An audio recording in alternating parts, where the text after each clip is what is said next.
असतं. म्हणजे हो पण त्यालाच मांडायचं असतं, नाही पण त्यालाच मांडायचं असतं. आणि इथं जी काही आपला गोंधळ उडतो, त्याच्यासाठी मला असं वाटतं खूप स्पष्ट विचार आणि खूप सोपे विचार आहेत. जी सीरीज आपण आता एक-एक स्टेप बघणार आहे. प्रत्येक श्लोकातनं तो डेप्थ लक्षात येणार आहे. आणि आत्ता पण थोड्या वेळेपुरतं. आता हे तांत्रिक अडचणी येणं खूप स्वाभाविक आहे. पण तेव्हा आपल्या मनाने काय बोललं, हे मला वाटतं आपलं थोडंसं एक सेल्फ इव्हॅल्युएशनचा पार्ट आहे. अरे काय, असा गोंधळ कसा उडतोय, असा टेक्निकल प्रॉब्लेम का येतोय?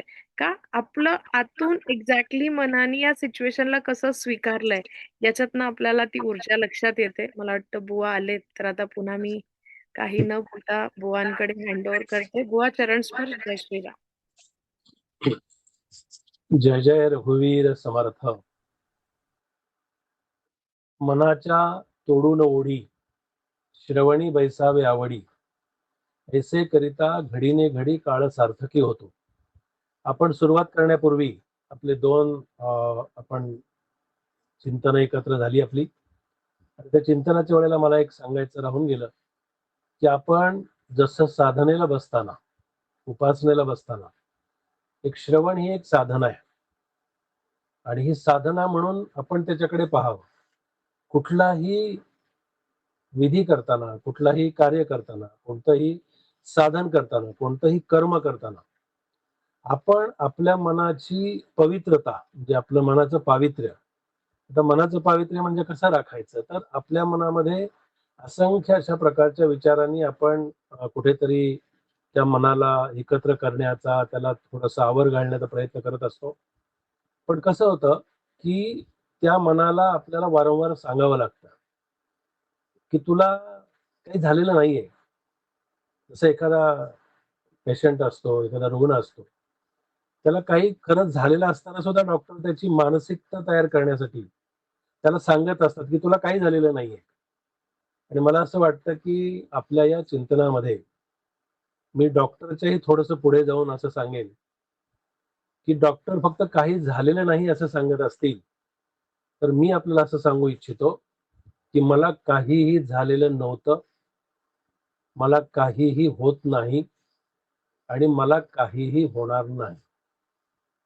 हा जेव्हा तुम्ही मनाला हे अगदी असं ठामपणे सांगाल, पण हे केव्हा घडेल, जेव्हा आपण श्रवणाला बसतो. तर आपण थोडंसं ताठ बसावं.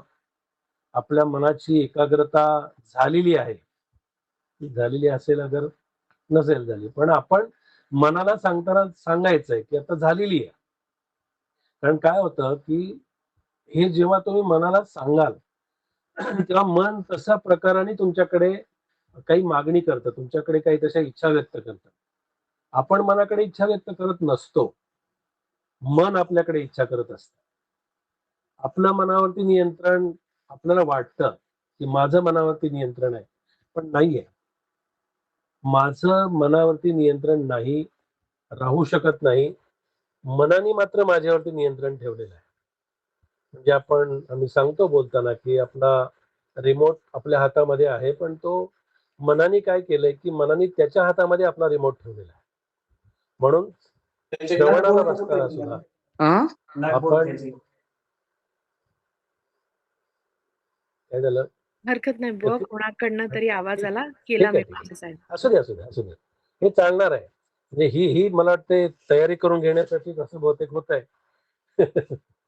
आजही तसंच झालंय की बघू आपण कशी अडचण आणल्यानंतर किती मन अस्वस्थ होतंय, किती गडबड करतंय, किती धावपळ करतंय. म्हणून साधनेला श्रवणाला बसताना सुद्धा आपण साधनेला बसलेलो आहोत. ही भूमिका आणि ही भावना आपल्या मनामध्ये असली पाहिजे. मग आपल्याला मनाच्या श्लोकाचं चिंतन करत असताना ही मनाच्या श्लोकांची आज आपण एक बैठक, पार्श्वभूमी, म्हणजे मनाचं अधिष्ठान काय असतं, मन कशावरती उभं आहे, मन काय मागतंय, मन काय इच्छा व्यक्त करतंय, हा दुय्यम प्रश्न आहे. तो काहीतरी मागत राहणार आहे. पण आपल्याला त्या मनाला कुठेतरी एका ठिकाणी थांबवायचंय, त्याला एकाग्र करायचंय, त्याच्यावरती कुठेतरी आपल्याला त्याच्याकडून काही करून घ्यायचंय. आणि उगीच नाही समर्थाने मना सज्जना म्हटलं, की तो सज्जन आहे की नाही हे सगळ्यांना माहिती आहे. पण एकच आहे की समर्थही म्हणाले की ते सज्जन आपण असू तर ते सज्जन आहे. ते तसं सज्जन आपण आपण आपल्यावरती अवलंबून आहेत सगळ्या गोष्टी. म्हणून आपल्या आतमध्ये आपल्याला ती तयारी करायची आहे. आपल्या आतूनच त्या सगळ्या गोष्टी आल्या पाहिजेत आणि त्याच्यासाठी म्हणून आपण ह्या मनाच्या श्लोकांच्या अभ्यासाची एक पार्श्वभूमी आपण सुरुवातीला पाहणार आहोत, की मन नेमकं काय आहे? मनाचं स्थान काय आहे? परमार्थामध्ये म्हणा किंवा पंचीकरणामध्ये म्हणा किंवा कशा प्रकाराने मन जर समजलं तरच मनाचे श्लोक समजणार आहे.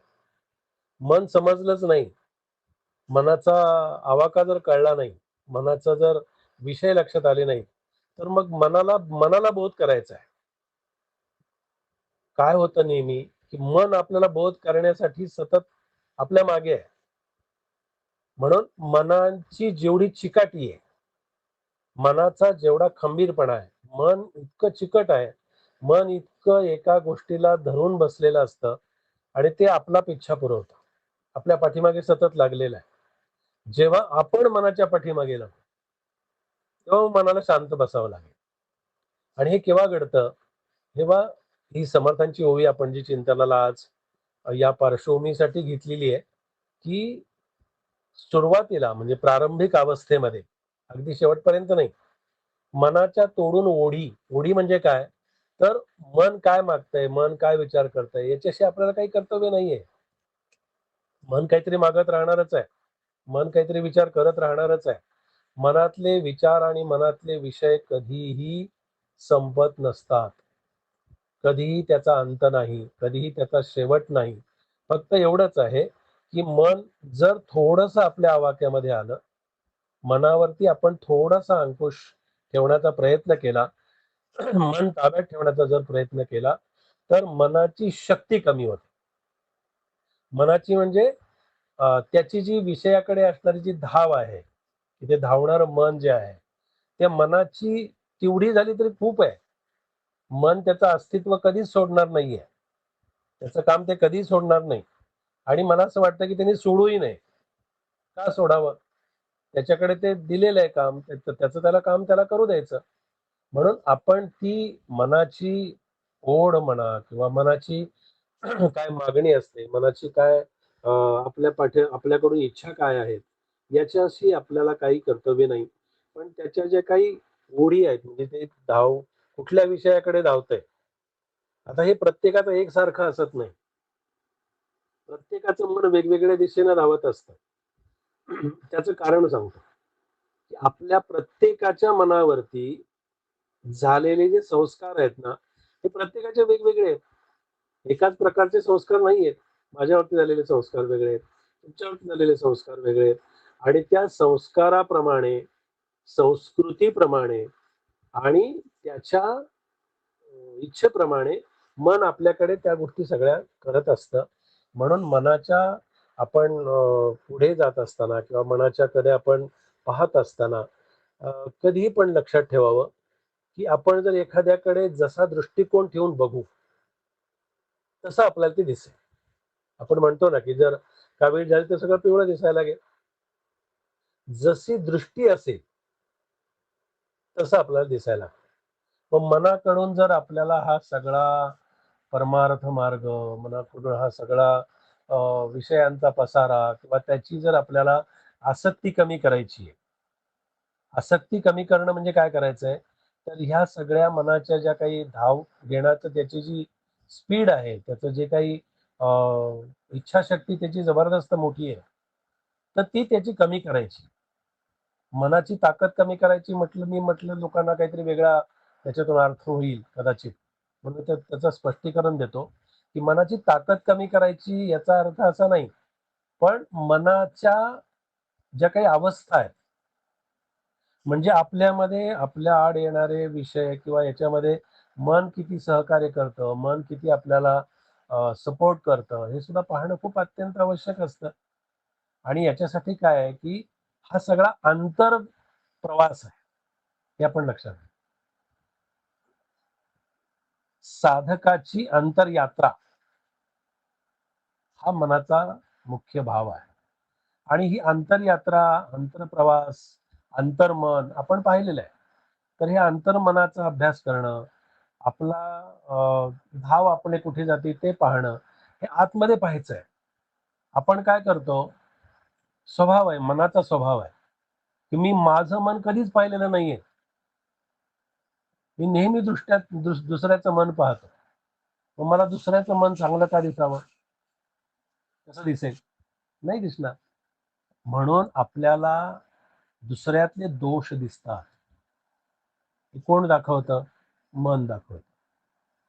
मग दुसऱ्यातले दोष पाहण्यापेक्षा समर्थ काय म्हणाले, की तुझ्यातले दोष तुला दिसण्यासाठी तुला पहिल्यांदा मनाला वश करावं लागेल. म्हणजे मग माझ्यातले दोष मला दिसायला लागतील. बरं आपल्यातले दोष जाण्यासाठी काय करावं लागेल? त्यांच्या मनामध्ये प्रश्न असेल हा, मग दोष जाण्यासाठी काय करावं? दोष मनातले जाण्यासाठी आपल्याला मनाच्या अभ्यासातून किंवा मनाच्या एकूण त्याच्या आवाक्यातून किंवा मनाच्या सगळ्या इच्छेतून आपल्याला त्याच्याकडे थोडंसं दुर्लक्ष करावं लागतं. कारण कसं होतं, की मनाकडे असं आहे की परमार्थाशिवाय मनाशिवाय परमार्थ नाही आणि परमार्थाशिवाय मन नाही. त्याला घेऊनच करावं लागतं. मराठीमध्ये म्हण आहे ना, की धरलं तर चावतंय आणि सोडलं तर पळतंय. तशी अवस्था आहे मनाची. आता ते धरलं तर चावलं तर ते चावलेलं सहन करावं लागेल, धरायचं असेल तर. आणि जर सोडल्यानंतर ते पळून जाणार असेल, तर जाऊ दे. त्याचा कशाला विचार करायचा? आपण काय करतो, अनावश्यक आपल्या मनाला आपणच माझा स्टेटस आहे माझं, आपणच आपल्या मनाला रुग्ण बनवतो. आपणच आपल्या मनाची ताकद कमी करतो. आपणच आपल्या मनाला खूप कमी समजतो. म्हणजे वेगळ्या अर्थाने त्याचं घेऊ नका, मी हम किसी से कम नहीं असा असा त्याचा अर्थ नाही. पण मनाच्या दृष्टिकोनातून जर विचार केला, तर मनाची ताकद खूप मोठी आहे आणि ते प्रत्येकाला मिळालेलं आहे. ती ताकद काही कमी नाहीये. म्हणून आपल्याला मनाच्या श्लोकांच्या अभ्यासासाठी मनाच्या श्लोकांची जर आपण एक सुरुवात बघितली किंवा याच्याकडे जर आपण गेलो, तर काय सांगितलं त्याच्यामध्ये, की आपण काय करूया, की मनाच्या श्लोकांचा शब्दशः किंवा त्याच्या वचनांचा अर्थ आपण बघू शकतो. बघायला काही अडचण नाही. पण अर्थ खूप ठिकाणी दिलेले आहेत. आपल्याला माहिती पण असतात. आपण तो वाचूही शकतो, अभ्यासही करू शकतो. मला मनाच्या श्लोकांचं चिंतन असं मांडावं अशी माझी स्वतःची इच्छा अशी आहे, की त्याच्यातला तुम्ही गर्भितार्थ घ्या. प्रत्येक श्लोकाचा भावार्थ, त्याचा अंत, त्याच्या आतमध्ये नेमकं काय सांगितलंय श्लोकामध्ये. आता प्रथेप्रमाणे समर्थांनी गणेशाला वंदन केलंय. गणेशाला वंदन म्हणून नमस्कार केलाय, त्याचं स्मरण केलंय. पण मग तेवढंच आपण बघायचं का? त्याच्यावरती फक्त चरित्र म्हणून पाहायचं का? तेवढ्यापुरतंच ते मनाच्या श्लोकांचा फक्त तेवढाच त्याचा अर्थ आहे का? तर त्याचा नाहीये. पहिला श्लोक जर घेतला, त्या पहिल्या श्लोकाच्या शेवटी काय सांगितलंय? गमू पंथ अनंत या राघवाचा. मग आता हा पंथ जो आहे, गमू म्हणजे मार्गक्रमण करायचं आहे. मग त्याला मार्गक्रमण करत असताना समर्थनी काय केलंय, की समर्थांनी आपल्या मनाचा आधी अभ्यास केलाय. त्यांचा स्वतःचा त्यांचा झालेलाच होता. पण या साधकाला, उपासकाला किंवा त्याच्या या मार्गामध्ये त्याला असं वाटायला नको, की अरे गणेशाला कुठे वंदन केलंय, शारदेला कुठे वंदन केलंय. आता ह्या सगळ्या आपल्या प्रथेप्रमाणे, रूढीप्रमाणे आपण ते करत असतो. कारण गणेश, शारदा, सद्गुरू हे आपल्यासाठी निश्चित स्वरूपामध्ये आपल्याला त्यांना वंदन करावं लागतं.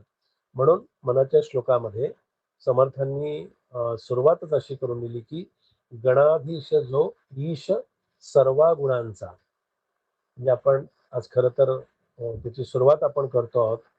त्याची सुरुवात प्रारंभ करताना मला सांगायला मोठा आनंद वाटतो, की गणपती, गणेश हे आपल्यामध्ये ते स्वरूप आहे. ओंकार प्रधान रूप गणेशाचे असं म्हटलेलं आहे.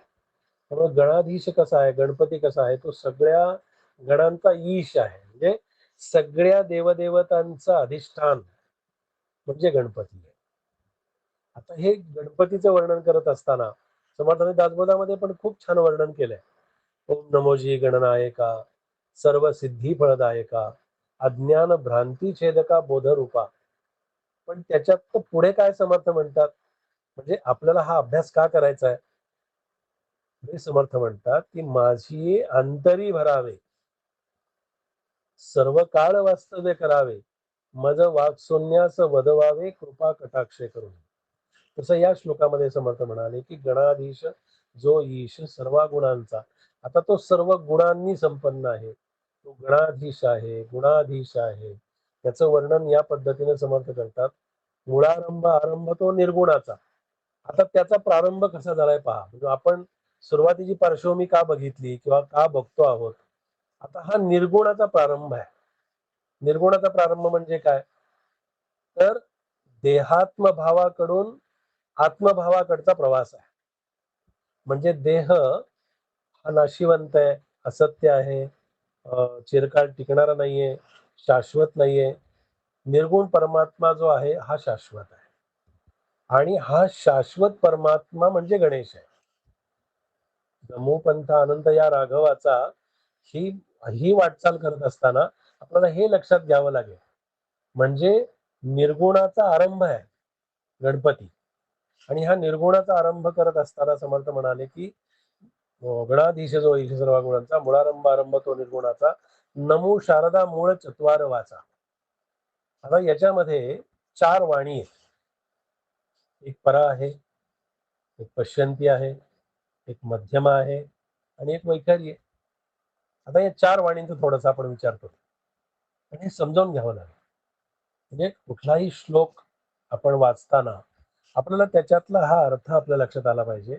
या चार वाणी काय आहेत, हा परा, पश्यंती, मध्यमा आणि वैखरी.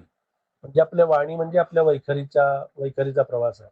आता आपण कुठलाही प्रवास करत असताना आपण अन्न जसं ग्रहण करतो तसं आपण पहिल्यांदा नाम घेताना वाणीनं घेतो, उच्चारातून घेतो, वैखरीतून नाम आपण घेतो.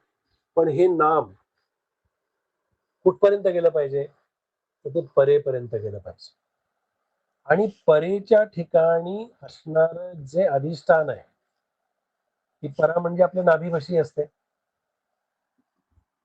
त्या नाभीच्या ठिकाणी असणार अधिष्ठान रूपी दैवत. आणि जर अधिष्ठान कोणतं असेल तर ते गणेशाचं अधिष्ठान. आणि जेव्हा जप करताना, एक विषय आला उगानी म्हणून सांगतो, जप करताना उपासना करताना आपण नाम असं घेतो, म्हणजे मुखाने घेतो, वैखरीने घेतो, आणि मग ते आपण परेपर्यंत घेऊन जाण्याचा प्रयत्न करतो. पण आपला प्रत्येक श्वास हा परेपासूनच निघत असतो. प्रत्येक श्वासाचं अधिष्ठान ही परा आहे. मग तो पश्यंतीमध्ये येतो, मग मध्यमामध्ये येतो, आणि मग तो वैखरीच्या वाटे आपल्याला बाहेर पडताना तो दिसत असतो.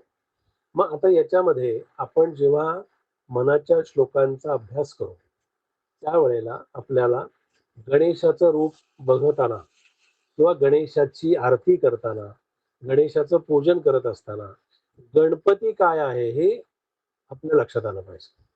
गणेशाचं रूप काय आहे ते आपल्या लक्षात आलं पाहिजे. म्हणून याचा आणि मनाच्या श्लोकांचा संबंध काय येतो? मनाच्या श्लोकांच्या अभ्यासामध्ये समर्थांनी या गणेशाचं सुरुवातीला वर्णन केलं. आपण जसं मगाशी पाहिलं की ते का केलं, त्याचं कारण काय, तर कुठल्याही गोष्टीला शेवटी त्याचं कारण असावं लागतं. तर समर्थांनी गणेशाचं इथे वर्णन करत असताना गमू पंथ अनंत या राघवाचा पंथ क्रमायचा. आता इथे सुद्धा एक मला सांगावंसं वाटतं की राघव काय आहे. रघुपती राघव राजाराम पतित पावन सीताराम आपण भजन म्हणतो. आता राघवाचं रूप जे आहे हे पण निर्गुणात्मक आहे. राघवाची प्रतिमा जी आहे, राघवाचं अधिष्ठान जे आहे ते निर्गुणात्मक आहे. आणि म्हणून सगुणाच्या आधाराने आपल्याला निर्गुणाची प्राप्ती करायची आहे. म्हणून सुरुवातीला आपण मनाच्या श्लोकांच्या सगळ्या त्याच्या वाटा, त्याचे सगळे विषय, त्याच्या सगळ्या ज्या बाजू आहेत त्या आपण समजावून घेतल्या, आणि त्या समजावून घेऊन मग आपण हा अभ्यास पुढे करण्याच्या दृष्टीनं, पुढे जाण्याच्या दृष्टीनं आपण हे चिंतन करतो आहोत. आता माझ्या विषयामध्ये एक विषय असा मी मगाशी आपल्याला दिलेला आहे आपल्या चिंतनासाठी, की हा अभ्यास करत असताना आपलं याच्यामध्ये सातत्य खूप आवश्यक आहे. आणि ते सातत्य जर असेल म्हणजे नियमितपणा असेल, हा नियमितपणा जेवढं जमेल तेवढं करा. असं काही नाहीये, की तुम्ही अगदी तासनतास बसा, ओढून ताणून बसा, कसंही बसा. पण जेव्हा तुम्ही बसाल, त्याच्यामध्ये कुठेतरी आपल्याला एक सातत्य असण्याची गरज आहे. नियमितपणा असण्याची गरज आहे. मला अनेक जण विचारतात, की मग त्याच्या पाठीमागे काय भूमिका असावी? त्याच्या पाठीमागे का तसं? तसं का असावं?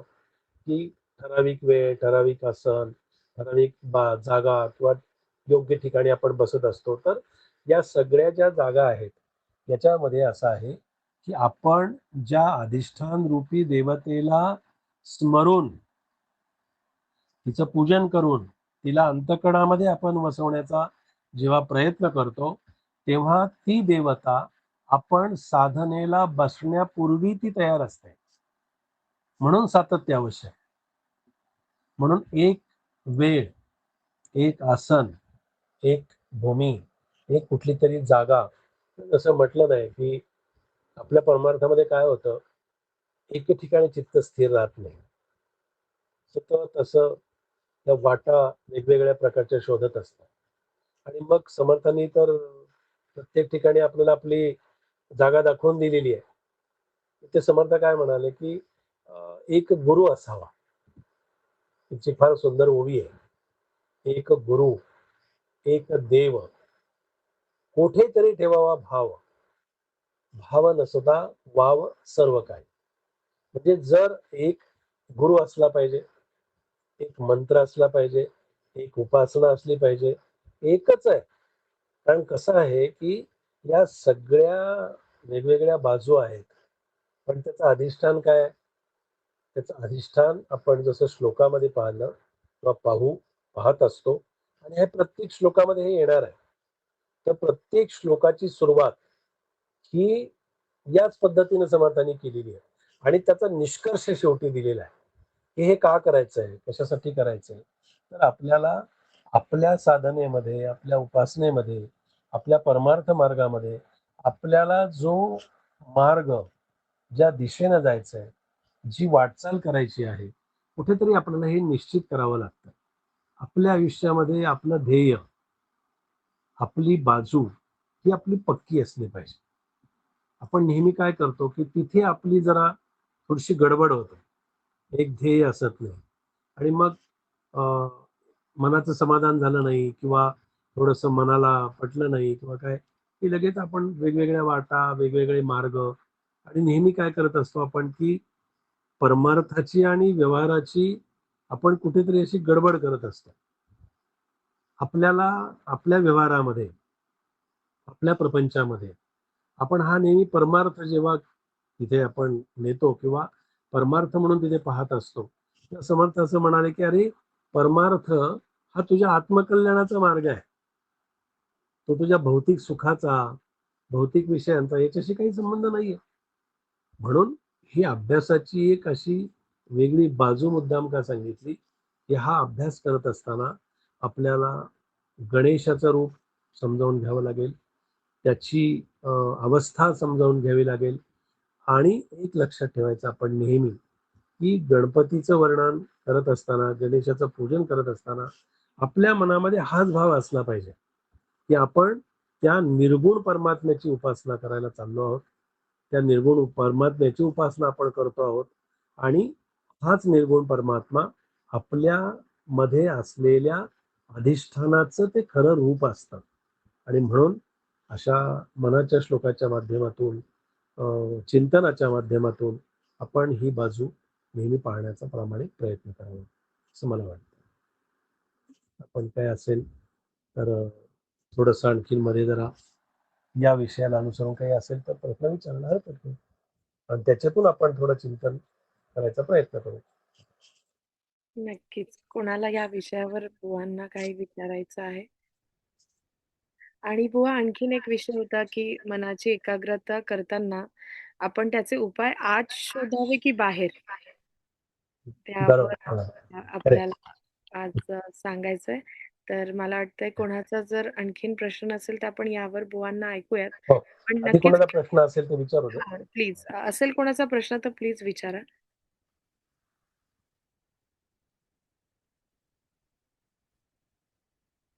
अ, हात वर केलाय सागर दादा प्लीज अनम्यूट कराल?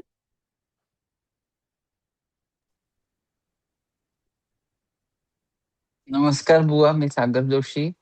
अ, हो. आपली ओळख आहेच तशी. खातगावला समर्थांच्या पादुका स्थापन केले तुम्ही. तिथे हा. कराडचा दौरा पण केलेला आहात. अ, आणि मला एक विचारायचं होतं म्हणजे समर्थांनी जसं सांगितलंय, प्रपंच करावा नेटका, मग परमार्थ घ्यावा विवेका. ह्या संदर्भात जर काही स्पष्टीकरण करता आलं तर जरा सांगा. आपण प्रपंचाची बाजू समजावून घेतलेली आहे की प्रपंच म्हणजे आपण जो समजतो तो प्रपंच नाहीये. प्रपंच म्हणजे आपण त्या उपाधीला प्रपंच म्हणत असतो. म्हणजे आपल्या पाठीमागे जे काही व्यवधान आहेत, उपाधी आहे, जे काही आपल्या कर्माप्रमाणे आपल्याला जे काही मिळालेलं आहे, ते समर्थ असं म्हणाले की ते आधी प्रामाणिकपणे कर. ते जेव्हा प्रामाणिकपणे करशील तेव्हा तो प्रपंच करत असताना तुला परमार्थ साधायचा आहे. आधी प्रपंच करावा नेटका आणि मग घ्यावे परमार्थ विवेका. प्रपंच जर नीट झाला नाही तर काय होतं की परमार्थामध्ये जेव्हा माणूस सगळं सोडून परमार्थाच्याच मागे लागतात किंवा परमार्थ करायचं असं मनाने ठरवतात, पण असा निर्धार करणाऱ्या माणसांना सुद्धा पूर्णपणे परमार्थ साधत नाही. कारण काय असतं की परमार्थ करत असताना सुद्धा मध्ये प्रपंच आहेच. प्रपंच म्हणजे ही जीवाच्या पाठीमागे लागलेली उपाधी आहे. असंच म्हणायचंय ना, मी तुम्हाला तुमच्या प्रश्नाचं उत्तर हेच आहे ना, की प्रपंच अत्यंत सावधपणानं करावा. फक्त प्रपंच म्हणजे आपण ज्याला समजतो तो प्रपंच नाही. एक प्रपंचाचं फार असं एक वेगळं अंग आहे ते. एक वेगळी बाजू आहे फक्त. ते घर-दार, बंगला, नोकर, आपल्या घरातली माणसं, आपला परिवार, आपले नातेवाईक म्हणजे आपण त्याला प्रपंच म्हणतो. पण तो प्रपंच खरा नाहीये. मग ती आपल्यामध्ये त्या उपाधीच्या पाठीमागे लागलेली ती एक बाह्य उपाधी म्हणू आपण त्याला. पण उपाधीमध्ये सुद्धा 2 प्रकार आहेत. एक बाह्य उपाधी आणि एक आंतर उपाधी. आपल्या आतल्या उपाध्या पण आपल्याला खूप आहेत. पण त्या दोन्ही उपाध्या जेव्हा आपण सांभाळून करायचा प्रयत्न करू, त्याच वेळेला आपला परमार्थ साध्य होईल. असं. मला वाटते सागर दादा तुम्हाला मदत झाली आहे सगळ्या या मार्गदर्शनाची. सोबत सगळ्यांनाच झाली आहे तुमच्यामुळे. पण आताचा हा विषय त्या विषयाला पण आणखीन अनुसरून जर कोणाचे आता प्रश्न असतील तर मला वाटतं विजयाताई तुम्हाला काही विचारायचंय? तुम्हाला अनम्यूट विचारायचं नाही, पण मी खूप मनातून खूप मला आनंद झालाय. खूप म्हणजे खूप मी खुश झालीये, की मला जे हवं होतं ते समर्थांनी माझ्या पुढे आणलंय. मी बरोबर. आपलं YouTubeवर नेहमीच ऐकत असते. बुवांचं सगळे सगळे एपिसोड मी बघते, ऐकते आणि मला अंतरातून खूप हे वाटत होतं, की प्रत्यक्ष समोर भेटण्याची आणि बोलण्याची आणि ते मला समर्थांनी माझ्यासमोर आणून दिलं. त्यामुळे मी खूप खुश झालीये आज. खूप, खूप म्हणजे खूपच ठीक. खुश झालीये. थँक वाह! You. Thank you. Thank you विजयाताई. तुमचा चेहराच खूप काही बोलतोय तुमच्या शब्दापेक्षा. खरंच. अ, आपण या विषयाकडे पुन्हा आणखीन मला वाटतंय बुवांचं मार्गदर्शन जे आहे ते ऐकूयात. तर बुवा मला वाटतं आणखीन आपण हे जसं सातत्याविषयी तर आपण बोललोच आहे. स्थानाविषयी पण बोललोय. हा जो एक एकाग्र करायचा जो उपाय आहे, त्यावर जर आपण आणखीन सगळ्यांना बैठकीसाठी जर मदत केली, तर सगळ्यांना आणखीन सोपं जाणार आहे. कारण आज ही बैठक जमली आहे. आज जे काही शिकतोय त्यानुसार सगळ्यांना पुढे सातत्य ठेवायला खूपच मदत होणार आहे. तर मगाशी काय होतं आपलं? तो काय विषय सांगत होते तो? काय राहिलं होतं आपलं? अ, हाच विषय बुवा, की मन हं. एकाग्र करण्याचा जो उपाय आहे, तो आपण आज शोधायचा की हां, बाहेर? हां, हां. हां. आता कसं असतं, की मनाला अशी एक सवय लावावी आपण, की जे काही बाहेरचे आवाज असतील, बाहेरचं जे आणि कसं आहे, की मनाची एकाग्रता किंवा मनाची शांतता म्हणजे कुठल्या ध्वनीपुरती मर्यादित नाहीये. जरी तुम्ही इथे बसलेला साधनेला, इतकी मनाची तयारी झालेली असली पाहिजे, की अगदी शेजारी तो जनरेटर लावलेला आहे, मोठमोठ्यांदा आवाज येतोय की तिकडे आणखीन काहीतरी ढोल वाजतायत, तिकडे अजून काहीतरी वाजंत्री वाजतायत, तिकडे एकदा लग्न समारंभ चाललेला आहे. अशा वेळेला सुद्धा आपल्या मनाची तयारी आणि आपल्या मनाची बैठक अशी झालेली असली पाहिजे की त्या ध्वनीची शांतता म्हणजे खरी शांतता नाहीये. आपण काय करतो की आपलं मन कसं होतं, त्या मनाच्या श्लोकामध्ये आपल्याला ते पाहायचंय खरं तर, की रमाकांत एकांत काळी भजावा. हे मनाच्या श्लोकामध्ये पुढे आपल्या विषयामध्ये येईल ते. आत्ता एक तो विषय अनुषंगाने आला म्हणून सांगतो. आपण काय करतो की आपल्याला एखाद्या निर्जन अरण्यामध्ये गेलो आपण, डोंगरावरती गेलो किंवा एखाद्या एकांत स्थळी आपण जाऊन बसलो, तर तिथे आपल्याला देहाची शांतता मिळेल. देह शांत होईल, पण मन शांत होईल का? होत नाही. तिथे गेलं तर उलट काही काही वेळेला लोकांचा अनुभव असा आहे की आम्ही ज्या वेळेला कुठे एखाद्या तीर्थक्षेत्रावर जातो किंवा एखाद्या एकांत स्थळी जातो, एखाद्या चांगल्या रम्य ठिकाणी जातो, एखाद्या आमच्या कुठल्या तरी स्थानावरती जेव्हा जातो. आता आमच्याकडे इथे खातगाव मठामध्ये प्रचंड एकांत आहे. एकांताला काही कमी नाहीये. पण हा एकांत मानवणं सुद्धा फार अवघड असतं. म्हणून एकांत हा आतमध्ये शोधायचा. तुम्ही कुठे गेल्यानंतर तुम्हाला देहाला बरं वाटून काही उपयोग नाहीये. तुमच्या मनाला बरं वाटलं पाहिजे. मन शांत झालं पाहिजे आणि त्याच्यासाठी कुठे जाण्याची आवश्यकता नाही. तुम्ही एका ठिकाणी बसूनच मन शांत करू शकता.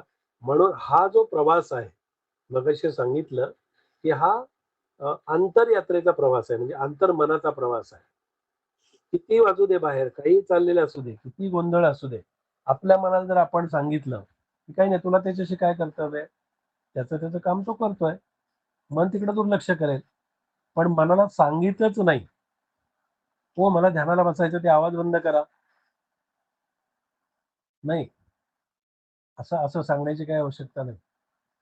असं जर सांगावं लागत असेल आणि असं जर कोणी सांगितलं, तर तो ध्यानामध्ये किंवा त्याच्या साधनेमध्ये कच्चा आहे हे नक्की. हे सांगण्याची आवश्यकता नाही. तुम्हाला बाहेरच्या आवाजाशी काही कर्तव्यच नाहीये. तुमचा आतमध्ये आवाज काय आहे हा फार महत्वाचा आहे. म्हणून ही अंतर्मुखता किंवा आपली एकाग्रता ही आपल्याला आत शोधायची आणि ती आत शोधण्यासाठी आपल्याला कुठे जायची आवश्यकता नसते. एका ठिकाणी बसून ती आपल्याला साध्य होऊ शकते. नक्कीच बुवा. मला वाटतंय तुम्ही बोलत असताना सगळ्यांचे चेहरे असे बोलत होते की हो असंच होतं. माझ्या मनात असंच येतं आणि ते सगळ्यांकडे पण पाहून आज प्रश्न विचारणाऱ्यांची संख्या कमी दिसते. आज खूप सगळे ना मनापासून सगळे मनामध्ये असं पूजा विचारायचं जरा. तुलाही विचारायचंय. हा पूजा विचार. हो, मला काय प्रश्न विचारायचा, की ठीक आहे मनाला तुम्ही शांत बसवा म्हणजे एकाग्रता वाढेल. पण त्या मनाला शांत कसं करायचं? त्या तेच ना मनाचं शांत करण्याचा उपाय काय? म्हणजे आतापर्यंत सगळं ऐकलं, की एकाग्र करत असताना मनाला शांत करायचं, थोडे दीर्घ श्वास घ्यायचा. मनाने मान्य केलं पाहिजे ना, देहाने. पण मन मान्य तेच तेच करण्यासाठी काय केलं पाहिजे? तेच मनाने मान्य करण्यासाठी काय केलं पाहिजे नेमकं? असे आधी जे काही घडलेले विषय असतात, भूतकाळात घडलेल्या घटना असतात आणि त्या आपल्याला सतावतात. त्या आपल्याला हं. एकाग्रतेमध्ये किंवा एकांतामध्ये ते जास्त उफाळून येतात. तुम्ही काम हो. करत असताना विचार कमी येतील, पण तुम्ही जपाला बसाल, ध्यानाला बसाल, उपासनेला बसाल, त्यावेळेला त्या विचारांचं प्रमाण थोडं जास्त होतं. त्याचं कारण असं असतं की तुम्ही एकांतामध्ये जेव्हा जाता, उपासनेला जेव्हा बसता, तेव्हा तुम्हाला ते मन जे आहे, ते मन कुठले तरी विषय पाठीमागचे सगळे आपल्यासमोर आणण्याचा प्रयत्न करत असतात. मग त्या मनाला काय सांगायचं की मला नाही सांगायचंय तुम्ही, मला ते नाही ऐकायचंय. मनाचा निर्धार इथे फार आवश्यक आहे. आणि हा निर्धार जोपर्यंत होत नाही ना, तोपर्यंत हे मनाचं काम मन कधी सोडत नसतं. मनाचं कामच आहे संकल्प आणि विकल्प करणं. म्हणून त्याच्यासाठी त्याला रोज सांगायचं. असा एखादा हट्टी मुलगा असतो आपला, त्या मुलाला एकदा सांगून ते काही ऐकत नाही, मग ते पुन्हा पुन्हा त्याला सांगावं लागतं. गोंदवलेकर महाराज एक छान दृष्टांत देतात. ते असं म्हणतात की समजा 1 वर्ष पाऊस पडला नाही, तर शेतकरी काही शेती करायचं सोडत नाही आणि शेती करायची सोडली तर तो खाणार काय? त्याच्या उदरनिर्वाहाचं काय साधन आहे? तसं मन या पद्धतीने मनाकडे बघायचं. जरी मन अवखळ असू दे, त्याला विचार करू दे, त्याला निग्लेक्ट करायचं, त्याच्याकडे दुर्लक्ष करायचं, त्याच्याकडे लक्ष द्यायचं नाही. त्याने कितीही काही करू दे. अशी जेव्हा त्याला सवय लागेल, की अरे हां, हे माझं ऐकत नाही आता. मग ते मन विचार करायला लागेल, की माझं ऐकत नाही म्हटल्यानंतर मला याचं ऐकावं लागेल. हा अभ्यास आहे. या अभ्यासाने जावं लागेल आपल्याला. निर्धार खूप आवश्यक आहे. चालेल. थँक्यू नक्की. बुवा. मला वाटतंय बुवा पूजाचं हे सगळं विचारणं इतकं इनोसंटली होतं, पण इथं पूजाला मार्गदर्शन करणारी एक स्नेहल आई आहे. तिला ते सगळं माहिती आहे. पण तुम्ही जे पहिले शब्द बोललात ना, की आपला भूतकाळच नेहमी-नेहमी येत असतो आणि तेच पूजासाठी खूप महत्वाचं होतं. मला वाटतं पूजासाठी नाही, इथं बसलेल्या प्रत्येकासाठी. पण हे खूप जास्त अपीलिंग आहे, कारण आम्ही पूजाला खूप जवळून ओळखतो आणि तुमच्या पहिल्या 2 शब्दातच तिला ते उत्तर मिळालं, जे मे बी कितीही लांबलचक सांगितलं तरी तिला कळलं की नाही माहित नाही, पण या 2 शब्दात सगळं आलं. आणि पूजा हो. मला वाटतं की याला एक खूप छान आशीर्वाद म्हणून तू स्वीकार आणि याच्यावर खरंच काम कर. नाही, नक्कीच नक्कीच मी करेन. आणि आलं लक्षात माझ्या, की मनाचं ऐकायचं नाही. मन काही जरी सांगत असलं तरी त्याला दमदाटी करून त्याला शांतच बसवायचं आणि आपल्या ध्येयावर फोकस करायचं. लक्षात बस. आलं. आणि नक्कीच. हे जेव्हा करायला लागू ना आपण, तेव्हा त्याला हं, ती सवय लागेल. आता कसं झालंय, की त्या मनाला एक माहिती आहे, की मी सांगितलं की हे ऐकतंय. हा हां. त्याचा स्वभाव झालेला आहे आणि त्याला खात्री झालेली आहे, की मी सांगितलं की हे ऐकणार आहे, मी सांगितलं की हे ऐकणार आहे. आणि असा कित्येक जन्मोजन्मीचा संस्कार झालेला असल्यामुळे त्या मनाला अशी पक्की भावना त्याची झालेली आहे, की मी सांगितलं की हे ऐकणार. पण त्याचं ऐकायचं नाही. त्याला असं थोडंसं बाजूलाच करायचं आणि मग आपण ध्यानाला बसायचं. नाही, पण निर्धार. एक गोष्ट सांगू का, की जसं नाथ महाराजांनी त्या मुलाला सांगितलं, म्हणजे एक आई मुलाला घेऊन आली होती, हो. की सगळे लोक तुमचं ऐकतात आणि मग हा तर माझं ऐकत नाही, तुम्ही त्याला सांगा. तसं ते माझ्या बाबतीत घडतं. म्हणजे सगळे जण मार्गदर्शन करतात. पण अशात ह्या 6 महिन्याच्या प्रवासामध्ये जिथं योगिनी मॅम थकल्या, मला समजावून सांगू. तिथं त्यांनी स्नेहल आईंना माझ्याशी हे करून दिलं. आणि आईचं तप आणि त्यातली त्यात आता म्हणतात ते दुग्ध शर्करा योग. म्हणजे दुधामध्ये साखर पडल्यानंतर त्याची गोडी आहेच. पण जे केशर, बदाम जे टाकण्याचं आज त्या 2 शब्दांनी तुमच्या काम केलं. म्हणजे तुमचं ते शब्दांचं सामर्थ्य तप ते वर्क करतं आमच्यासारख्या सर्वसामान्यावर. आणि ती गोष्ट लगे एका शब्दात कळते. मग बाकीच्यांना वाटतं इतकं सगळं सांगून यांना कळालं नाही आणि इकडं कसं काय? तर ते मला वाटतं ती योग्य वेळच यायला हवी आणि योग्य व्यक्तीच्या मार्फतच तो शब्द ते मार्गदर्शन मिळायला हवं असं वाटतं कदाचित. पण बरोबर. त्याच्यामध्ये पायाभरणीचं काम मात्र योगिनी मॅमनी खूप केलं बरं का. खूपच. तर त्याच्यामुळे त्यांना पण थँक पूजा जर बोलली बुवा ती खूप बोलू शकते. आता आपण सुनीता ताईचा पण प्रश्न ऐकू. सुनीता ताई, तुला प्रश्न विचारायचा आहे? नमस्कार बुवा आणि नमस्कार योगिनी ताई. ऍक्च्युअली माझा प्रश्न तोच होता, जो आता त्याचं उत्तर मला मिळालं आम्हाला. आणि मला पण तोच अनुभव येतो, की जेव्हा मी नामस्मरणाला बसते, तेव्हा प्रत्येक वेळेला खूप अशी वेगवेगळे विचार डोक्यामध्ये येतात. मग ते विचार अरे मी कुठे चाललीये? परत मी नामस्मरण सुरू करते. मग परत थोड्या वेळाने दुसरीकडे मन भरकटतं. परत मग नामस्मरणाला सुरू करते. म्हणजे मग हे तुम्ही जे आता सांगितले, की ही सवय आपल्याला करावी लागणार आहे, तेव्हाच ते थांबेल. असाच त्याचा अर्थ होतो ना? हो, असंच, की असं कधी होणार नाही, की आपण बसलोय आणि मनाने त्याची ड्युटी केलेली नाहीये, असं कधी होणार नाही. ते त्याचं काम करत राहणार. फक्त त्याला समर्थाने समजावून सांगायला सांगितलंय. पण समजा ते समजावून सांगत नसेल, तर मग त्याच्याकडे आपण थोडंसं दुर्लक्ष करणं, त्याच्याकडे लक्ष न देणं, त्याचं त्याला काम करू दे ना. समजा एखादी व्यक्ती घरामध्ये अशी असते, की किती काही जरी सांगितलं तरी ते त्यांच्या स्वभावाप्रमाणे ते करणार. हे आपण नक्की गृहीत धरलेलं असतं, की ही व्यक्ती आली की हे बोलणार आहे. हे आपण गृहीत धरलेलं असतं. तसं मनाच्या बाबतीतही आपण गृहीत धरायचं की मन हे काम करणारच आहे. पण मग घरातल्या व्यक्तीशी काही आपण रोज त्याच्याशी वादविवाद करत नाही, रोज त्याच्या नादाला लागत नाही, कारण माहिती असतं नको हा बघ. जसं आई मुलाला सांगते, बघ बाबा यायच्या आत तुझं काय असेल ते काम करून घे, बाबा आले की तुला बोलणार आहे. हे हो. जसं आहे तसंच आहे मनाचं. मन त्याचं काम करणारच आहे आणि हे लक्षात घेऊन आपल्याला पुढे जावं लागेल. म्हणजे जसं नामस्मरण करताना जो खंड येतो मध्येच कुठला तरी विचार येतो आणि परत मग आपण सुरू करतो, मग हीच प्रक्रिया हे हळूहळू हळूहळू कमी होईल कमी ना मग? होतं. कमी हळूहळू होईल. तिकडे दुर्लक्ष जसं जसं करू ना आपण, तसं हम्म. तसं ते हळूहळू कमीच व्हायला लागतं. त्याच्यावर तोच उपाय आहे. अच्छा. त्या मनाला ना ही त्याच्यावरती त्याला सवयच लावायची, हा. की त्याच्याकडे फार लक्ष दिलं की ते तुम्हाला तुमचं सगळं लक्ष काढून घेईल आणि बरोबर. तुम्हालाच लक्ष करेल ते. त्यामुळे थँक्यू. त्याच्याकडे दुर्लक्ष करायचं. Thank you so much. खरंच खूप सोप्या आणि साध्या पद्धतीने तुम्ही आमच्या प्रश्नांचा उलगडा केला. Thank you so much. थँक्यू. मला वाटतं वैभव दादा तुमचा हात वर होता. आहात तर प्लीज अनम्यूट करायला एकदा.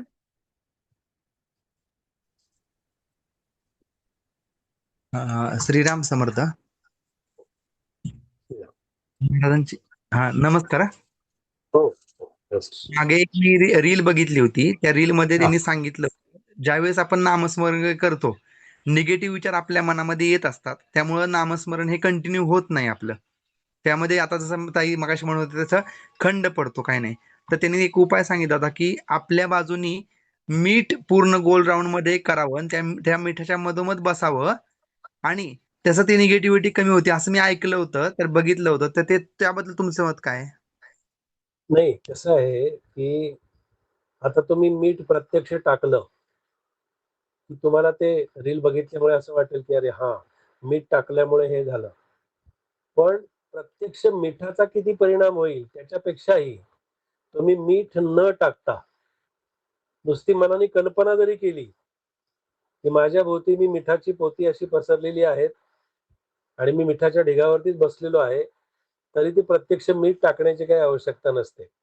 शेवटी ही कसं आहे माहितीये का की एक मनाची समजूत आहे थोडीशी आणि मनाला कुठेतरी ते असं हे करण्यासाठी मग लोक आता कुठेतरी धागा देतात, दोरा देतात, कुठेतरी हे असं आपल्या श्रद्धेचा विषय आहे. आता आपण काही श्रद्धेला मानणारी लोक आहोत आपण, पण ते मिठाचा आणि त्या ह्याचा असा प्रत्यक्षात काही अर्थार्थी संबंध असत नाही. ती मनाच्या कल्पनेसाठी सांगितलेलं आहे. तुम्ही कल्पना जरी केलीत ना माझ्या भोवती मीठ असं पसरलेलं आहे, तरी सुद्धा ते काम करून जाईल. पण त्याच्यासाठी मात्र त्याला वेळ द्यावा लागतो. म्हणजे हा एक श्रद्धेचा फक्त भाग आहे प्रत्येकाच्या. मी काही त्याला ते असं म्हणत नाही की नाही ते खोटं आहे किंवा ते खरं नाही वगैरे असं काही नाही. फक्त ते आपल्या समजुतीसाठी आणि मनाला कुठेतरी आपल्याला हे करण्यासाठी ते असतं.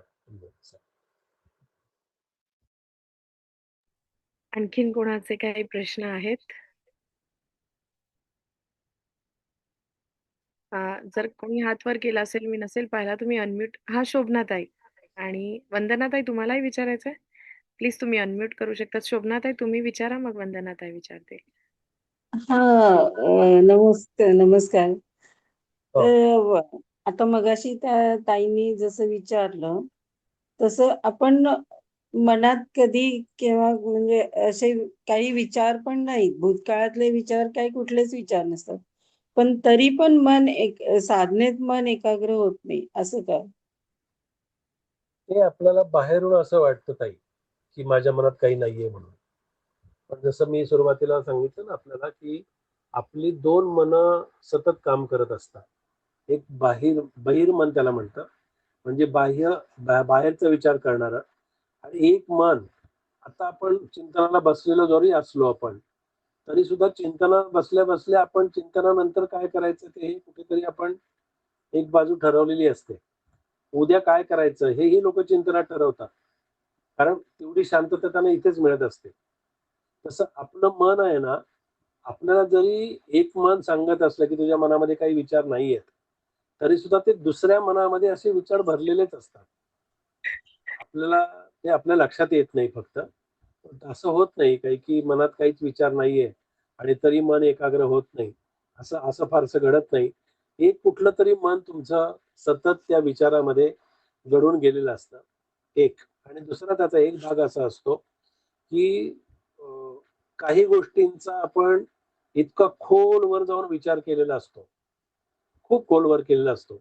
जरी तुम्हाला ते जाणवलं नाही तरी सुद्धा तो विचार मात्र आतमध्ये कुठेतरी तुमच्या भरून उरलेला असतो त्या समोर. म्हणून अशा गोष्टी घडतात. पण मग फक्त साधनेच्या वेळीच का मन एकाग्र होत नाही? हो ना, मग आपण कसं होतं की आता स्वयंपाक करताना विचार कमी येणार. कारण एक मन, एक तुमचं काहीतरी बाजू चालू आहे. एका हाताने काम चालू आहे. दुसऱ्या बाजूने तुम्ही नामस्मरण करत असाल तर त्यावेळेला ते होईल. पण जेव्हा तुम्ही फक्त नामस्मरणावरती लक्ष केंद्रित करून जेव्हा बसाल, तेव्हा हे मन तुम्हाला कुठेतरी मध्ये तुमच्या व्यत्यय आणेल. काम करताना हे फारसं व्यत्यय आणत नाही. कारण एक मन तुमचं तिकडे गुंतलेलं असतं. असं असतं. नक्कीच. शोभनाताई, मला वाटतंय तुमच्यासोबत असा प्रश्न खूप जणांचा असावा आणि हे असं होतं. पण मला त्याच्यात आणखीन एक थोडंसं असं सांगायचं आहे तुम्हाला, की जसं बुवा म्हणतात ना, की स्वयंपाक करताना, काम करत असताना आपण त्या मनाला सांगितलेलं पण असतं ना, की मी हे काम करते आणि आता माझं लक्ष त्याच्याकडे आहे. तर ही आपली एक ब्रेनची प्रोसेस आहे. त्याला माहिती आहे, की हे करायचंच. बरोबर. कितीही ताण येऊ द्या, तुम्ही सांगितलेलं असतं, मला पोळ्या करायच्याच आहे, दुसरा पर्याय नाही, म्हणजे ते होणारच आहे तुमच्याकडनं. असं साधनेच्या वेळेस आपण जेव्हा सांगायला कमी करतो ना, तेव्हा ती दुसरी गोष्ट आपल्यावर जास्त हावी होते. फक्त मला वाटतं एवढाच एक प्रयत्न आपण जर सातत्याने बरोबर. केला, तर आपल्याला अगदी सोप्याने जमेल. एकदम बरोबर. Thank you so much. मला वाटतंय बुवा 4 जणांचे हात वर आहे. वंदना ताई, आणखीन एक ताई, श्वेता ताई आणि श्रीधर दादा. तर ह्या 4 जणांच्या प्रश्नानंतर मग आपल्याला आजच्या सेशनला थांबता येईल, कारण त्यांचे हात वरती आहेत. येस वंदना ताई. पण एकच आहे की परमार्थ सुद्धा हात वरती केल्याशिवाय होत नाही. तर एक येस. हात वरती करून चालत नाही. असं करावं लागेल. हा वंदना ताई. चरण स्पर्श बुवाजी. हा. ताई धन्यवाद. मला असा प्रश्न पडला, म्हणजे मी माफी मागते आधी. मला प्रश्न असं पडलं की आपण दरवेळेस कसं हे माहित असतं की अभ्यासानंतर की मूलाधाराच्या ठिकाणी गणेशाचं स्थान आहे. आता तुमच्याकडनं ऐकलं मी की आपण नाभी केंद्रात देखील गणेशाचं स्थान आहे, म्हणजे निर्गुण परमात्मा म्हटले आहे. मग आपण त्या ठिकाणी इतर देवतांचा विचार न करता फक्त निर्गुण परमात्मा तत्वाचंच तिथे अधिष्ठान आहे असं घ्यायचं आहे का? म्हणजे नाही, याचा जो अंतिम साध्य ज्याला म्हणतो आपण, म्हणजे पारमार्थिक भाषेमध्ये शेवट त्याचा, म्हणजे त्याचा उगम आणि त्याचा शेवट जो आहे किंवा अंतिम साध्य जे आहे ना, ते निर्गुण परमात्माच आहे. आपण कसं करतो की आपण सुरुवातीला वैखरिणी जप करतो. वैखरिणी जप करत करत करत तो परेपर्यंत नेण्याचा प्रयत्न करतो. पण आपला हा ओके. प्रवास उलट झाला पाहिजे. आपलं उलट हा नाम जे तो परेतून तो निघाला पाहिजे. जसा श्वास आहे ना, तो श्वास परेतून निघतो. हो पण कळतो केव्हा? आपल्या नाकातून बाहेर पडतो तेव्हा कळतो. हो तसं आपला प्रत्येक उच्चार, प्रत्येक आपला शब्द, हा शब्दाचं उगमस्थान सुद्धा नाभी आहे. नाभिक. हो आणि मग हे उगमस्थान नाभी आहे, तेच गणेशाचं रूप आहे. ओके, म्हणजे नाभीपासूनच सुरू करायचं आणि नाभीपर्यंतच ते नाभीपर्यंतच आहे. जायचंय. बरोबर, करेक्ट. ओके ओके, धन्यवाद धन्यवाद. थँक्यू वंदना ताई. ताई, तुझं नाव आज सॅमसन आहे, तर प्लीज तू अनम्यूट करून विचार. मग तुझ्यानंतर श्वेता ताईचा नंबर आहे. हो. हो. आवाज क्लिअर येत नाहीये. एकदा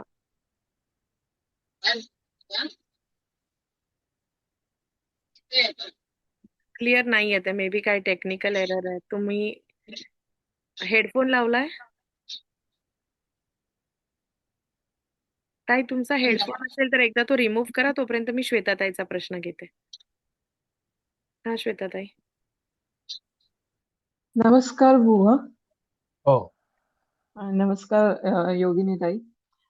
बुवा, प्रश्न हा सगळ्यांसारखाच आहे, पण कधी कधी काय होतं की मन काम करत असतानाही धावत असतं, तेच विचार, तेच सगळं, असं म्हणजे एवढं गोल गोल गोल गोल गोल फिरवत असतं गरगर की थांबवून सुद्धा थांबत नाही. मग त्यावेळेला काय करायचं? त्याला ती कसं आहे ना, की त्याला त्यावेळेला ते थांबत असतं. म्हणजे शेवटी कसं असतं, की विचारांनी आपण म्हणतो ना, की मन थकून जातं. तसं झालं पाहिजे. विषयांनी सुद्धा मन थकून गेलेलं असलं पाहिजे. आणि मग हे मनाला ना आपल्याला रोज सांगावं लागतं. मगाशी सांगितलं ना, ते रोज त्याला समजावं लागतं, रोज त्याला सांगावं लागतं. आणि जसं समर्थांनी म्हटलंय, की सांगितलेलं पुन्हा-पुन्हा सांगावं लागतं. तसं ते काम करतानाही धावतं, इकडे-तिकडे जातानाही धावतं. आणि याचा एकच सगळ्याचं खरं तर एकच उत्तर आहे, की त्याच्यावरती जेवढे तुमच्या रोजचे कर्म सुद्धा त्याच्यावरती अवलंबून असतात, की तुम्ही काम काय करता? तुम्ही रोजचे तुमचे कशा प्रकारचे त्याचा हे आहे म्हणजे किती धावपळ आहे जीवनामध्ये रोजच्या दैनंदिन जीवनामध्ये. त्याच्यावरती सुद्धा या सगळ्या गोष्टी अवलंबून असतात. तर तुम्ही जर रोज त्याच्यासाठी वेळ किती देता मगाशी सांगितलं, की त्याला जर सांगितलं ना, की आता मला खरंच बसायचंय बरं का प्रामाणिकपणे 5 मिनिटं, तर मन त्यावेळेला ऐकतं. पण आपण जर तेवढं सांगितलंच नाही त्याला मनाला, तर हे कसं आहे माहिती आहे का, की याला त्याचा अभ्यास करतच त्याला थोडंसं सांगूनच या गोष्टी होणार आहेत. असं होत नाही कधी, की ते सांगितलं तरी ऐकत नाही असं काही. तो मनाचा एक चांगला स्वभाव आहे. तुम्ही त्याला नाही, हा सांगितलं, की ते ऐकणार. हा अनुभव घेते मी. म्हणजे हो. मग मी त्यावेळेला हल्ली मनाला सांगते, की जपायला सुरुवात करते. प्रश्न, ते विचार, ते सुरुवात झाले, की मी नामस्मरणाला सुरुवात करते. मग हो. त्या वेळेपुरतं ते असं थांबतं. मग परत काही वेळ आपण स्तब्ध बसलो किंवा परत त्याच्यामध्ये गेलो. ध्यानामध्ये जाताना हा जास्ती त्रास होतो. हो, बरोबर आहे. कारण ध्यानामध्ये कसं आहे, की ध्यानामध्ये पूर्ण एकाग्र मनाचीच गरज असते, आवश्यकता असते ना त्याच्यासाठी. आणि सुरुवातीला समर्थ असं म्हणाले होते, की तुम्ही काही काळ याच्यासाठी नामस्मरण करा. कारण कसं असतं, की नामानी आपली बैठक जर पक्की झाली, स्थिर झाली. आपण मनाच्या श्लोकाच्या आधी मनाचा अभ्यास का केलाय किंवा का करतो आहोत? तर हेच कारण आहे त्याचं. नामस्मरणाने काय होईल, की नामस्मरणाने या मनाला सवय लागेल. आणि ती सवय नामस्मरणाच्या वेळी लागलेली सवय आपल्याला ध्यानामध्ये उपयोगी पडेल. नाहीतर मग ध्यान लावायला लागलं ना, की समर्थांचं एक फार छान एक ओवी आहे, की "फुटक मन एक वटले." दासबोधातली ओवी आहे. "फुटक मन एक वटले, त्याने तुटक ध्यान केले." आता हे फुटकं मन आहे, हे सगळ्यांना माहिती आहे. पण मग ते फुटकं असलं तरी सुद्धा त्याच्याकडे थोडंसं त्याला दुर्लक्ष करून किंवा त्याला बाजूला सारून आपल्याला त्या नामस्मरणाने त्याला सुरुवातीला एकाग्र करायचा प्रयत्न करावा लागेल आपल्याला. धन्यवाद. नमस्कार. तर श्रीधर दादा तुम्ही प्रश्न विचारा, मग मी पुन्हा त्या ताईचा टेक्निकल प्रॉब्लेम सॉल्व्ह झाला असेल तर त्यांना ऐकते.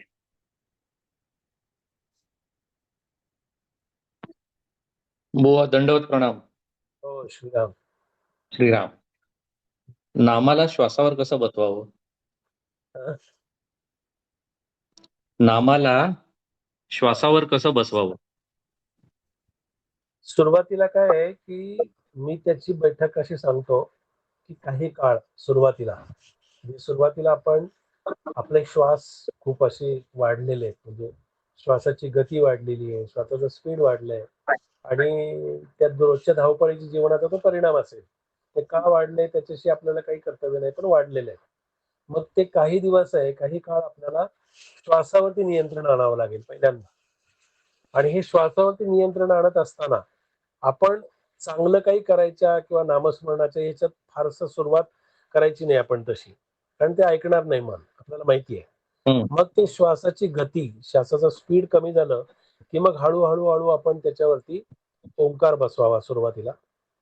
मग काही काळानंतर ओंकारानंतर मग आपण श्वास आपल्याला असं खात्री वाटली, की आपली श्वासाची गती, श्वासाचं स्पीड कमी झालंय. मग ओंकार बसवावा आणि मग ओंकाराच्या जागी नाम बसवावा. म्हणजे हे 3 पायऱ्या आहेत त्याच्या, 3 स्टेप आहेत. एक श्वास, बरं. त्याचं गती कमी करणं, त्याच्यानंतर त्याच्यावरती ओंकार बसवणं आणि ओंकाराच्या ठिकाणी नामाला स्थापन करणं. आणि मग नाम श्वासावरती वाढवा. बरं, मग ह्याच्यासाठी आपल्याला श्वासावर काय काम करण्यासाठी प्राणायाम किंवा इतर काही प्रकार काही करावे लागतील का? प्राणायाम करावा लागेल. प्राणायाम हा साधारण त्याच्यावरती बेसिक फार कोणते छान. कोणते करावे लागतील? आपल्या बेसिक मध्ये आपण जो हे करतो ना रोजच्या प्राणायामाचा अभ्यास, तोच अभ्यास करायचा आहे आपल्याला. आणि मग त्याच्यावर माझं ओंकार कसा बसवायचा? नाही, ओंकार म्हणजे आपण श्वासाची गती कमी झाली असं वाटलं ना आपल्याला, की मग ओंकारावरती आपल्या लक्षात येईल की आपलं श्वास खूप म्हणजे कमी झाले, किंवा कमी म्हणण्यापेक्षा त्याचं स्पीड कमी झालंय, त्याची गती कमी झाली आहे. मग जेवढा ओंकार आपला जास्त होईल तेवढं नामस्मरण त्याच्यावरती आपल्याला तसं बसवता येईल. बर, ठीक आहे, धन्यवाद. श्रीराम. बुवा मला जर तुम्ही सांगितलं तर श्रीधर दादा आणि सगळ्यांनाच एका मिनिटात मी थोडंसं शेअर करते. हे ब्रेननुसार आहे. आपण मनाचं जरी बोलत असलो तरी, पण उपाय एकच आहे. बऱ्याचदा मी ब्रेनची कॅपॅसिटी वाढवायला ना खूप लांब आणि दीर्घ श्वास घ्यायला लावतो. त्याचं कारण आहे, की जर आपण खूप छोटे-छोटे श्वास घेतले तर आपण खूप लवकर भूतकाळात जातो आणि त्याच गोष्टींना आपण आठवतो आणि थकवा येतो. आणि जेवढा आपला लांब आणि दीर्घ श्वास असतो ना, तर आपण खूप प्रेझेंटमध्ये राहू शकतो. ही खूप बरोबर. सुंदर प्रॅक्टिस आहे आणि जसं तुम्ही विचारलं मग स्पेसिफिक काय करावं आपण ते लांब आणि दीर्घ श्वास घेऊन ना जे अंतरकुंभक आणि बाह्य कुंभक या ज्या दोन पद्धती आहेत याला जर तुम्ही रोजच्या सरावामध्ये जर आणलं तर तुम्हाला ना श्वास रोखण्याची एक ताकद तयार होते आणि हळूहळू जसं आपण आता मनाला समजवतोय तसं श्वासाला पण समजवलं जातं की तुला अंतरकुंभक आणि बाह्य कुंभक केल्यावर म्हणजे तुम्ही विचार करूनही विचार करू शकत नाही इतकी सुंदर अवस्था असते ती आणि एकदा ती आवडायला लागली की ती अंगवळणी पडते आणि मग त्याच्यातनं मन, मेंदू या सगळ्यांवर ना एकाच उपायाने काम करायला खूप सोपं जातं. तर मला वाटतं की इथं असणाऱ्या सगळ्यांना हे जर प्राणायामामध्ये अंतरकुंभक आणि बाह्य कुंभक इतकी सुंदर प्रॅक्टिस आहे ती आपण युट्यूबवर असे व्हिडिओ शोधून करू शकतो आणि जसं तुम्ही तो प्रश्न विचारलात ना की आपण लहानपणी पण ओमकार लावायचोच ना म्हणजे मी तर माझ्या शाळेत लावायचे बुवा म्हणजे आमचा परिपाठ म्हटलं ना की ओमकार कंपल्सरी आणि मग तेव्हा बऱ्याचदा वाटायचं की एखाद्याचा तो खूप छान लांब दीर्घ लागायचा आणि एखाद्याचा मध्येच सुटायचा. ते आजही आपल्या शारीरिक गोष्टींनी होतो. तर ही खूप सुंदर तुमच्याकडनं सगळ्यांनाच प्रॅक्टिस मिळाली आहे, की पहिले श्वास आपला किती व्यवस्थित आपल्याला नीट घेता येईल त्याकडे लक्ष, मग ओंकार आणि मग जेवढी श्वासांची गती जास्त ना तेवढे विचार जास्त असतात अगदी आणि जेवढे विचार जास्त येतात तेवढे ते कृती करायला आपल्याला ते हे करायला भाग पाडतात ते मग. आणि नक्की. मग कृती झाली की मग आपल्याला नंतर काही आपल्या हातात राहत नाही, मग पश्चाताप. आणि त्याचा खूप दैनंदिन जीवनात बुवा जेव्हा राग येतो तेव्हा श्वास एवढा वाढलेला असतो म्हणून आपण एवढी बडबड करत असतो की समोरच्याला वाटतं झालं एवढंच आहे हा मग माणूस त्याला एवढं बोलता का येत करतो नाही, इतके त्याचे श्वास वाढलेले असतात त्याच्यात. खरंच आहे. मला वाटते ताई तुमचा प्रश्न घेऊ आणि मग बुवांच्या जे पण मार्गदर्शन असेल त्यानंतर आपण थांबू. काढलाय तुमचा हेडफोन हा. नमस्कार. हो. रघुवीर समृद्ध. माझा प्रश्न म्हणजे असा आहे की मी एकाग्र खूप होते आणि आता ताईंनी सांगितलं तसं आणि त्यांनी खूप कॉन्सन्ट्रेशन शिकवलं सुद्धा आहे. मी आधी दीर्घ श्वास, लांब श्वास आणि तो स्लो सोडायचा हे सगळे करून भ्रामरी करून आणि मग मी नेहमी जपाला बसते. तर मी एकाग्र खूप होते. आणि एकाग्र झाल्यानंतर मी माझं नामस्मरण करते इतपत की मी माझ्या इष्टदेवतेशी बोलते सुद्धा. मनातलं सगळं हलकं करते. पण कधी-कधी ना हे होत नाही. म्हणजे नित्यनियम चुकला ना, की मग त्या दिवशी मला दिवसभर डिस्टर्ब वाटतं. तर मग अशा वेळेस काय करावं? मी प्रयत्न करते कामं करता-करता नामस्मरण करायचं. पण तरी पण कधी म्हणजे असं दिवसभर चुकल्यासारखं होतं. मला खूप डिस्टर्ब वाटतं. अशा वेळेला आहे ना, अशा वेळेला आपण काहीच करू नये.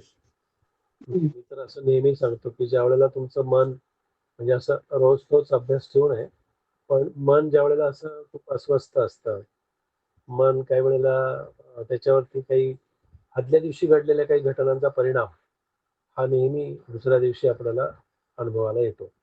तर ते काही झालेलं असतं, घरातले काही असतात विषय, बाहेरचे असतात किंवा काही वेळेला आपलं बघा की काही वेळेला आपण म्हणतो की आज काही माझा मूड नाहीये.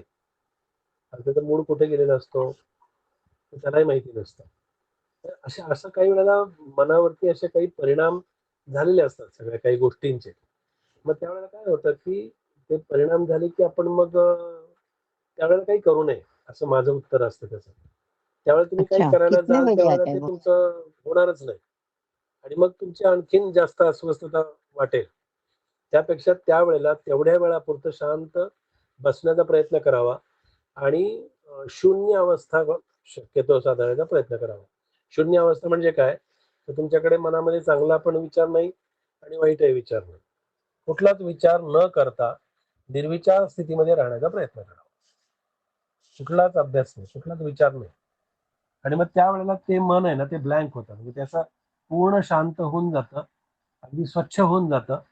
जसं एखादं पाणी तुंबलेलं असतं. ते काहीतरी त्याच्या पुढे दगड असतो, काहीतरी त्याच्या पुढे त्याचा अडथळा असतो. तो जर काढला तर पाणी कसं खळखळ खळखळ व्हायला लागतं. तसं आपल्या मनाचं आहे. हा कुठला तरी एखादा व्यत्ययमध्ये येऊ शकतो, येत असतो आणि त्याचं कारण असतं की काही घडलेले काही घटना हा त्याचं मुख्य कारण असतं. नक्कीच. बुवा मला वाटतंय, की आता तुमच्या वाणीतनं जे काही आम्ही ऐकणार आहोत ते ऐकतो आणि आजच्या बैठकीला आपण इथं थांबू आणि पुढच्या गुरुवारी भेटूयात. तुमच्या सगळ्यांना पुन्हा एकदा थँक यू आणि हे जे मनाचे श्लोक आपण सुरू करतोय, मला वाटतंय आज ज्या पद्धतीने सातत्यावर आपण बोललोय, तर प्रत्येक गुरुवारचं हे चिंतन, मनन, ही बैठक आपल्यासाठी आता आपल्या सवयीचा पाठ बनली पाहिजे. मला पण बोलायचं होतं थोडं. हां. योगिनी, मला एक प्रश्न विचारायचा, विचारू शकते? मला फक्त बुवांची परमिशन लागणार आहे कारण आपण हा. वेळेच्या पुढे गेलोय तर बुवा हो. 2 ठीक आहे, नक्की. चालेल. अपर्णा आई आणि विश्वनाथ दादा ना, तर तुम्ही प्लीज प्रश्न हो. विचारा. नमस्कार श्रीराम बुवा. हो. माझा असा प्रश्न आहे की ज्यावेळेला मी माझंही कॉन्सन्ट्रेशन हल्ली चांगल्यापैकी होतंय, ज्यावेळेला मी ध्यानाला बसते त्यावेळेला मी ना ट्रान्स मध्ये जाते एकदम काही वेळापुरतं आणि माझं मलाच नंतर भान येतं. म्हणजे झोप लागते वगैरे असं नाही, पण ट्रान्स मध्ये जाते. वेगवेगळ्या गोष्टी डोळ्यासमोर मला दिसतात. हो. तर मग ह्याचा आणि मनाशी काय संबंध आहे? म्हणजे मन खूप एकाग्र होतं म्हणून असं होतं का ट्रान्स मध्ये जाणं? हो, स्वाभाविक आहे. मनाची अच्छा. पूर्ण एकाग्रता झाली की मन हा. ट्रान्समध्ये जातं. मन तिथे स्थिरावतं आणि हम्म. तेवढ्या वेळापुरतं त्या मनाला तिथेच ते थांबलेलं असतं आणि हम्म. तो अभ्यासामुळे एक भाग असतो एक आणि हम्म. आणखीन त्याच्यामध्ये तो एक गुरुकृपेचा एक भाग असतो. आपली अच्छा. गुरुकृपा, आपल्यावरती झालेले संस्कार आणि हम्म. आधीच्या काळामध्ये आपल्याकडून घडलेलं साधन, हम्म. उपासना याच्यामुळे या गोष्टी आपल्याला घडतात आणि त्या चांगल्या आहेत. म्हणजे ते घडलं तर ते ट्रान्समध्ये जात असेल आणि ते हो. जाण्यासाठी तर सगळा उपाय चाललेला असतो ना आणि तो जर हा. स्वाभाविकपणे जात असेल तर चांगली गोष्ट आहे. हम्म. म्हणजे मनाचा त्याचा संबंध आहे चांगल्यापैकी आणि निश्चित दुसरं निश्चित असं होतं हो, की मनाशिवाय शांत ते होऊ वाटतं शकत नाही. खूप. हो हो म्हणजे स्वभावामध्ये सुद्धा माझ्या फरक पडला की आणखीन माझा आधी मुळात शांत स्वभाव आहे, पण आणखीन शांतता आली आहे मला बरोबर मनाने. मनाशिवाय हे नाही ना घडू शकत. तुम्ही मनाच्या निर्धारानं बसलेला असता आणि हो. निर्धार करून त्याला एकदा पक्क सांगितलेलं असलं की ते मन ते बरोबर तिथे स्थिरावतं. मनाशी संबंध आहे त्याचा. ओके. धन्यवाद. खूप खूप धन्यवाद. योगिनी, तुला पण धन्यवाद. Thank you. मला वाटतंय विश्वनाथ दादा, तुम्ही एकदा अनम्यूट कराल? दादा तुम्हाला आवाज येतोय माझा? तुम्हाला प्रश्न विचारायचा एकदा अनम्यूट कराल? मला पण प्रश्न विचारायचा आहे. हां, विचारा प्लीज. मला पण प्रश्न विचारायचा आहे सर. हो, तुमच्यासाठीच म्हणजे तुम्ही विचारा. विचारू? हो, हो. हो हो मला आता 1-2 महिने झाले मला धाप लागते जरा. बरं. मनाला असं प्रेशर येतं, स्ट्रेस येतं. आता मला मी सायकल चालवत होतो 15 किलोमीटर डेली आणि आता हे 2 महिने झालं मला असा त्रास व्हायला लागला की मला अचानक त्रास व्हायला लागला. पायाला सूज यायला लागली आणि धाप लागायला लागली. तिसऱ्या माळ्यावर चढता एकदम दमादमाने हात चढायला लागतंय. तो प्रॉब्लेम होतोय. आता मी तेच म्हटलं ह्या प्रश्न मला फार त्रास देतोय जरा. म्हणून रात्री झोप लागत नाही. झोप मध्ये एकदा उडली की परत झोप नाही लागत. असं सरळ झोपू शकत नाही. सरळ झोपलं की लगेच मग उठून बसा, आईचं नाव घेत बसतो. मग काय करू? मग उठून बसलो की मग थोडा वेळ बसतो. आता खुर्चीवर बसले की काय वाटत नाही. झोपलं की मग श्वास बरोबर होत नाही. आणि मग असं वाटतं मग रात्रीचा 1-2 वाजताच घरातनं बाहेर पडतो. मग जरा फिरून आलं की जरा 2 तास बाहेर फिरून येतो. मग काय करू? घरात बसून मग ते झोप येत नाही. खुर्चीवर बसलं तर बरं वाटतं. असं होतंय मला सर. अच्छा. आणि मी ते थोडं शारीरिक आहे आणि त्याला मानसिक किंवा मानसिक फारसं म्हणता येणार नाही. पण काही तुमच्या वयाचा परिणाम असेल, तुमच्या शरीराची झालेली झीज असेल, तुम्ही आतापर्यंत केलेले काही कष्ट आहेत, काही कामं आहेत, त्याचा परिणाम असेल आणि या सगळ्याच्या याच्यामध्ये या गोष्टी अशा घडत असतात. की त्याचा तसा बाकीच्या गोष्टीचा काही तसा अर्थार्थ संबंध येत नाही. आपल्या देहाशीच हे निगडीत आहे. हा देहभोग म्हणून देह आपल्या प्रत्येकाला ते देहभोग आहेतच आणि ते आपल्याला आनंदाने भोगायचे आहेत. ही मनाची तयारी ठेवून आपण चालायचं. अजूनपर्यंत पाहिजे तसं समाधान मिळालं नाही ना. 60 वर्ष आता 60 वर्ष चालू झालंय. पण पाहिजे आता हे तसं कसं आहे समाधान की मिळालं समाधान नाही. आपल्या मानण्यावरती आहे. आता असं तासभर म्हणता तरी येत मिळावं नाही. समाधान आपल्याला, असं म्हणतोय मी. तासभर तरी मिळावं की मी आता काही एवढी 60 वर्ष केली, जरा मला तेवढं समाधान मिळालं, बस झालं. सगळं असं. पण त्याच्यामध्येच धाप लागणे, हे करणे. तो वयाचा परिणाम आहे, शरीराचा परिणाम आहे. शरीराने आतापर्यंत केलेली कामं, कर्म, कष्ट या सगळ्याचा तो परिणाम आहे. आणि त्यामुळे घडलेल्या घटनामुळे असं वाटतं आपल्याला की समाधान मिळालं नाही, पण असं होत नाही. समाधानही मिळालेलं असतं, आनंदही मिळालेला असतो, सुखही मिळालेलं असतं, दुःखही झालेलं असतं. या सगळ्या सुख-दुःखाचा एकत्र परिणाम असतो आपल्याला झालेला. असं दोन्ही असतं. चालेल. ठीक बुवा आहे. तुमच्याकडनं जे काय आम्ही आता ऐकतो आणि मग आपण थांबूयात. सगळेजण प्लीज होईल तेवढं ताठ बसून छान याच्यात रिसिव्हिंग मध्ये बसूयात. जय जय रघुवीर समर्थ. सुख सुख म्हणत आहे, दुःख ठाकून आले. भजन सकळ गेले, चित्त दुश्चित्त झाले. भ्रमित मन वळेना, हित ते कळेना. परम कठीण देही, देह बुद्धी गळेना. आपल्या देहबुद्धीला रामाच्या चरणी, आपल्या सद्गुरूंच्या चरणी समर्पित करावं. आणि ही देहबुद्धी जेव्हा आपण समर्पित करू तेव्हा ती मनाच्या श्लोकांसाठी लागणारी आत्मबुद्धी, आत्मशक्ती, आत्म्याचा सन्मान आहे तो. आणि तो सन्मान राखण्यासाठी त्या सन्मानाने त्या शक्तीचं स्मरण करावं आणि त्या शक्तीमध्ये आपण राहण्याचा प्रयत्न करावा तिच्या अनुषंगाने. धन्यवाद बुवा. सगळ्यांना धन्यवाद. Thank you so much. बुवा जय श्रीराम. जय श्री. धन्यवाद ताई. धन्यवाद सगळ्यांना. भेटूयात पुढच्या गुरुवारी 9:30 वाजता. थँक्यू. Thank you.